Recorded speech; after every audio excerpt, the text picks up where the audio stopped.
Hello' everyone, আপোনালোক সকলোকে Assam cook চেনেললৈ স্বাগতম জনাইছোঁ। আজি ৰঙালাও সৰিয়হৰ সৈতে ছজিনাৰ এটি টেষ্টি ৰেচিপি আপোনালোকৰ মাজলৈ লৈ আহিছোঁ। আশা কৰোঁ ৰেচিপিটো ভাল পাব। ছজিনা, আলু, 2টা ডাঙৰ চাইজৰ পিঁয়াজ, আদা নহৰু পেষ্ট, কেঁচা জলকীয়া 2টা, বিলাহী, ৰঙালাও কেইটুকুৰামান আৰু সৰিয়হৰ পেষ্ট লৈছোঁ। মই মছলাখিনি প্ৰথমে ৰেডি কৰি লৈছোঁ। জিৰা দিছোঁ, মই কেইটামান ধনিয়া দিছোঁ, শুকান জলকীয়া দিছোঁ মই আৰু লং 2টা দিছোঁ। এইখিনি মই ভালদৰে ফুটাই গৰম কৰি ল'লোঁ। ঠাণ্ডা কৰি মই খুন্দনাত দি খুন্দি ল'ব লৈছোঁ।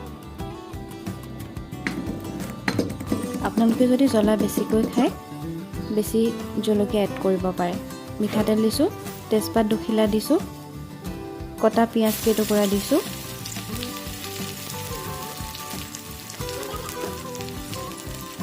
ইয়াতে মই অকণমান নিমখ দিছোঁ। পিঁয়াজ কেইটুকুৰা অলপ ৰঙচুৱা হোৱালৈকে মই ভাজি লৈছোঁ। আদা নহৰুৰ পেষ্ট দিছোঁ, লগতে 2টা জলকীয়াও দি দিছোঁ। হালধি দিছোঁ, অকণমান ৰেড চিলি দিছোঁ। আপোনালোকে যদি বেছিকৈ দিব বিচাৰে দিব পাৰে। ছজিনা কেইডাল দিছোঁ, লগতে আলু কেইটুকুৰাও দিছোঁ, ৰঙালাও দিছোঁ। এইখিনি মই ভালদৰে লৰাই ল'ম। এইদৰে সকলোখিনি মিহলি কৰি লোৱাৰ পিছত মই ঢাকনখন ব্যৱহাৰ কৰিছোঁ। 5 মিনিট মই এনেকৈ থাকিবলৈ দিলোঁ। গেছৰ ফ্লেমটো মই ল'তে ৰাখিছোঁ, যিহেতু মই পানী নিদিয়াকৈ অলপ ছজিনাখিনি ভাজিম, তেল ছজিনাৰ পৰা ওলাই যোৱালৈকে। দেখিছে অলপ তেল ওলাইছে। এইদৰে লৰাই লৰাই আপোনালোকে ভাজি ল'ব অলপ তেল ওলোৱালৈকে, তেতিয়া আচলতে খাবলৈ সোৱাদ হয়। এতিয়া মই ইয়াত সৰিয়হখিনি এড কৰিছোঁ। বাতিটোত মই অকণমান পানী এড কৰি ইয়াত আকৌ দি দিছোঁ। এইদৰে মই পুনৰ লৰাই লৈছোঁ। ছজিনাৰ উপকাৰিতাৰ বিষয়ে মই নতুনকৈ কোৱাৰ প্ৰয়োজন নাই, সকলোৱে জানে। মছলাখিনি মই এড কৰিছোঁ ইয়াত। সেই যিমান পাৰে ছিজনত ছজিনা খাবলৈ সকলোৱে ট্ৰাই কৰিব।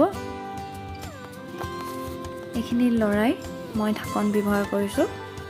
10 মিনিটৰ বাবে ঢাকন দিছোঁ, কিন্তু তাৰ মাজত মই লৰাই আছোঁ। পানীখিনি অলপ শুকাই আহিলে সেইবাবে মই ইয়াত পানী এড কৰিম। পানী এড কৰাৰ সময়ত মই গেছৰ ফ্লেমটো হাই কৰি লৈছোঁ। এইদৰে মই অলপ উতলিবলৈ দিম, ঢাকন ব্যৱহাৰ নকৰোঁ। ছজিনাখিনি সিজিছে, পানীও অলপ শুকাই আহিলে মই ইয়াত বিলাহীখিনি এড কৰিছোঁ। বিলাহীখিনি সিজিবলৈ মই দিম ভালদৰে। যিহেতু বজাৰৰ বিলাহী দৰৱ দিয়া বৰ কেঁচেলুৱা হৈ থাকে, সেইবাবে মই অলপ ঢাকনখন ব্যৱহাৰ কৰি দিছোঁ। এতিয়া ভালদৰে বিলাহীখিনি সিজিলে মই ইমানখিনি গ্ৰেভি ৰাখিছোঁ। আপোনালোকে নিজৰ মতে ৰাখিব কিমানখিনি জোল ৰাখে।